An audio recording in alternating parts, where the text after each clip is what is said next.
మేఘా కృష్ణారెడ్డి ఎవరు? మేఘా కృష్ణారెడ్డి గురించి రేవంత్ రెడ్డి గారు ఏం మాట్లాడిండు? రేవంత్ రెడ్డి గారు మేఘా కృష్ణారెడ్డి గారు ఎక్కడెక్కడ తొడలు కొట్టిండు? తొడలు కొడితే రేవంత్ రెడ్డి కాళ్ళు ఎంతెంత వాసినాయని చూస్తే మరి ఆయన ఈ మేఘా కృష్ణారెడ్డి కంపెనీ ఇది ఒక ఈస్ట్ ఇండియా కంపెనీ అని చెప్పిండు. రేపు మేము అధికారం రాగానే దీని మీద సిబిఐ ఎంక్వైరీ సిఐడి ఎంక్వైరీ పెడతా అన్నాడు. మేఘా కృష్ణారెడ్డి నేను జైలుకు పంపుతానని చెప్పిండు. తొడలు కొట్టుకొని తొడలు వాసినాయి, కానీ ఇప్పటి వరకు ఆయన జైలుకు పంపుడు కాదు కదా, ఆయన పట్టుకొని వచ్చి పూల పాన్పు పైన పండబెట్టి ఈ రోజు వేల కోట్ల రూపాయలు ప్రజాధనాన్ని తీసుకుపోయి ప్యాక్ చేసి ప్యాకేజ్ రూపకంగా కోడంగల్ లిఫ్ట్ ఇరిగేషన్ ప్రాజెక్టు పేపర్ల ప్యాక్ చేసి ఆయనకి ఇవ్వడం జరిగింది. ఈస్ట్ ఇండియా కంపెనీ పరిస్థితి ఇది. అంతేకాకుండా మరి అప్పటి పిసిసి ప్రెసిడెంట్గా ఉన్నటువంటి ఉత్తమ్ కుమార్ రెడ్డి గారు, ప్రస్తుతం ఇరిగేషన్ మంత్రిగా ఉన్న ఉత్తమ్ కుమార్ రెడ్డి గారు కూడా ఆయన కూడా తొడలు కొట్టిండు. నేను మేఘా కృష్ణారెడ్డిని జైలుకు పంపుతా, ఎవడు ఆపలేడు అని చెప్పి తొడలు కొట్టుకొని ఆయన కూడా తొడలు వాపొచ్చినాయి, కానీ ఆయన పోయింది లేదు. ఇక ఈ లిఫ్ట్ ఇరిగేషన్ ఈ మ్యానిపులేషన్ ఎట్లా జరిగింది? ఎట్లా అంటే ఇది ఒక విచిత్రంగా వర్క్ ఎలాట్ చేసింది. ఎల్ఎన్టీ అంటే మన దగ్గర చిన్న కంపెనీలు ఎవరు అడిగినా చెప్తారు, కానీ ఎల్ఎన్టీ ఇప్పుడు ఫస్ట్ ప్యాకేజ్ కింద మొదటి ప్యాకేజ్ కింద మరి 1,100, 338,18,669 కోట్ల వరకు మరి మొత్తం 4 కంపెనీలు దీంట్లో పాల్గొన్నాయి. ఒకటి రాఘవ కన్స్ట్రక్షన్స్, ఇంకోటి మెగా కన్స్ట్రక్షన్స్, మూడవది ఎల్ఎన్టీ కన్స్ట్రక్షన్స్, నాలుగవది నాగార్జున కన్స్ట్రక్షన్స్. అయితే మీకు ఎల్ఎన్టీ అనేది పనికిమాల కంపెనీ, సీసీ రోడ్లు వేసుకుంటుంది, కాలువలు కట్టుకుంటుంది. అటువంటి కంపెనీ మా కోడంగల్ కడతారా? మాది మల్టీనేషనల్ కంపెనీలు కట్టాలి అని చెప్పేసి దాని టెక్నికల్ రీజన్స్ ఎగరగొట్టిండు. నాగార్జునది అయితే దిక్కుసక్కి లేకుండా పోయింది. ఇక ఇద్దరికి వచ్చింది అబ్బా, ఇద్దరు పాల్గొన్నారు. ఎవరెవరు? Raghava constructions, male constructions. వీళ్ళ చరిత్రనే ముందు చెప్పినా కదా కాంగ్రెస్ పార్టీకి ఏమి ఇచ్చిండ్రో, కాబట్టి ఇద్దరికి వచ్చింది. ఇద్దరు ఎంత వేసిందంటే మరి L1గా రాఘవ కన్స్ట్రక్షన్స్ వచ్చింది. ఈయన 1,070,61,617.85 అంటే 3.90% ఎక్సెస్కి ఇచ్చి L1గా ఉన్నాడు. L2గా మేల్ ఉన్నాడు. మేల్ ఎంత వేసిండు అంటే 4.85 ఎక్కువ వేసిండు. అంటే ఇక్కడ 3.90 వేసినందుకు గాను ఈయనకు వర్క్ ఇవ్వడం జరిగింది. ఇక తర్వాత ప్యాకేజ్ టూలా సేమ్ కిందికి మీద ఇప్పుడు 3.5 అందులో ఈయన వేసిండు కదా, ఇందులో వచ్చి మెయిల్ వేసిండ్రు. 3.95 ఎవరు వేసిండ్రు? మియా కన్స్ట్రక్షన్స్ వేసిండ్రు. 4.80 ఎవరు వేసిండ్రు? రాఘవ కన్స్ట్రక్షన్స్ వేసిండ్రు. అంటే ఫస్ట్ ప్యాకేజ్లా కిందోడు మీదికి పోయిండు, మీదోడు కిందికి పోయిండు, సేమ్ నంబర్లు, ఒక నంబర్ అటు ఇటు.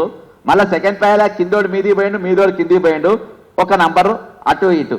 అయితే వీటన్నిటికీ ఇది క్లియర్గా క్విట్ ప్రోకో అనంటే ఇది క్విట్ ప్రోకో అనంటే ఇంతకు మించి పైన కిందికి నంబర్లు, ఎన్నికలకు ముందే కాంగ్రెస్ పార్టీ అధిష్టానానికి 145 కోట్లు వాళ్ళకు చందాలు ఇవ్వడం, అంతేకాకుండా వాళ్ళకు అధికారం రాగానే వీళ్ళకే ఈ సిపాయిలకే వెంటనే వాళ్లకు వర్కులు అలాట్ చేయడం, పెద్ద పెద్ద కంపెనీలను ఇప్పుడు మనం కనబడుతున్న ఏది మెట్రో కట్టినటువంటి కంపెనీలను కూడా ఎగరగొట్టి వీళ్ళు ఇవ్వడం అనేది నీట్గా క్విట్ ప్రో కావాల్సిన సాక్ష్యాలన్నీ ఉన్నాయి. కాబట్టి వీళ్ళు ఎంక్వైరీ చేయాలి. సరే, దీనికి మీడియేటింగ్ ఎవరు చేసిండ్రు, దీనికి కోఆర్డినేటింగ్ ఎవరు చేసిండ్రు అని అంటే మనం ఇదివరకు ప్రభుత్వం ఉన్నప్పుడు మరి ముఖ్య సలహాదారులు అంటే ఇది మొదలైంది రాజశేఖర రెడ్డి గారు ముఖ్యమంత్రి ఉన్నప్పుడు. మొట్టమొదటిగా కేవీపీ రామచంద్రరావు గారు సలహాదారు ఉండే. ఆయన నిత్యము జనాన్ని కలిసేది, మామూలు పబ్లిక్ని ఇంటికాడ కలిసేది, సెక్రటరీలో కలిసేది, ఈడ కలిసేది. మరి వీళ్ళు ఏం చేస్తుండ్రు ఇప్పుడు? మరి ఈయనెవరు అని అంటే వీళ్ళందరూ కూడా ఓటుకు నోట్ల దొంగతనం కేసులలో ఉన్నటువంటి వేం నరేందర్ రెడ్డి. వీళ్లకు ఏ1 ముద్దా ఏమో ముఖ్యమంత్రి ఏది ఈ కాంట్రాక్ట్ మొత్తము స్కామ్ చేసింది. ఇందులో వీళ్ళను కోఆర్డినేట్ చేసింది, బోకర్ పని చేసింది, దీన్ని బోకర్ పని అంటారు. ఈ బోకర్ పని చేసింది, దీన్ని మొత్తం లైజనింగ్ నడిపింది ఎవరంటే వేం నరేందర్ రెడ్డి, ఓటుకు నోట్ల A2. ఆయన దీన్ని మొత్తము ఈ టెండర్ ప్రాసెస్ వీళ్ళ మధ్యలో ఎవరెవరికి ఎంతెంత వర్క్ రావాలి, ఎంత షేర్ చేయాలని కరెక్ట్గా కేక్ కోసినట్టు జరిగింది. అయితే దీని విషయంలో మీరు ఎంక్వైరీ ఏం చేసిన అంటే వీళ్లకు ఇదివరకు ఉన్నటువంటి నిబద్ధత ఏందని చూస్తే మరి గతంలో ఇదే మేఘాకృష్ణారెడ్డి మరి సుంకశిల ప్రాజెక్ట్ కల గోడ కూలిపోయింది, ఇంటెక్ వాల్ కూలిపోవడం జరిగింది, అలా ప్రాణ నష్టం జరిగింది, ఆస్తి నష్టం జరిగింది. దీని మీద జగదీష్ సూర్యాపేట ఎమ్మెల్యే దీనిపైన మీరు యాక్షన్ తీసుకోవాలి, ఏం యాక్షన్ తీసుకున్న ఆర్టీఐ అయితే దాని మీద రిప్లై కూడా బరాబర్ ఇవ్వలేని పరిస్థితిలా మరి ప్రభుత్వం ఉన్నది. అంతేకాకుండా ఈరోజు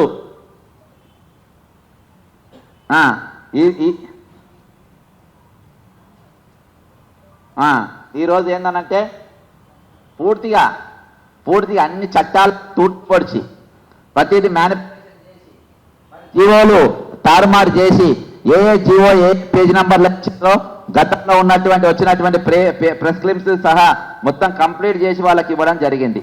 మరి ఈరోజు నేను ఒకటే డిమాండ్ చేస్తున్నా, ఈ రోజు వీళ్ళకు ఉన్నటువంటి ప్రాధాన్యత ఏంది, ప్రాముఖ్యత ఏంది, ఇప్పుడున్న ప్రభుత్వ పెద్దల నిబద్ధత ఏంది అని అంటే కేవలము ఆర్థిక లాభాలు మాత్రమే, అంతకు మించి ఏం లేదు.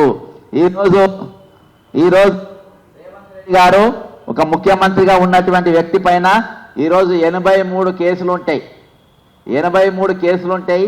అంతేకాకుండా ఆయన పైన ఈడీల గతంలో ఎంక్వైరీలు జరిగినాయి.